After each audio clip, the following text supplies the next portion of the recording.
این به کلپ از آقای اشرف غنی در مورد گاندی. من نمیخوایم که خانواده بوتو را تشکیل بدم یا خانواده گاندی را یا خانواده بدر نایکا.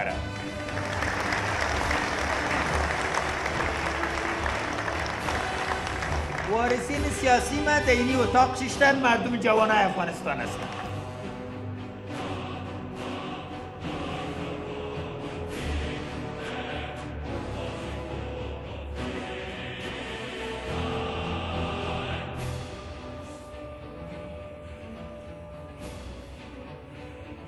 خب یک توهین بزرگ است به گاندی بزرگ.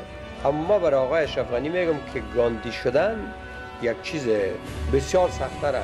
اما ای کاش که شما همین گاندی بودن هم میفهمیدین و ای کاش که این میگه که ما برای افغانستان یک فامیل گاندی نمیتونم.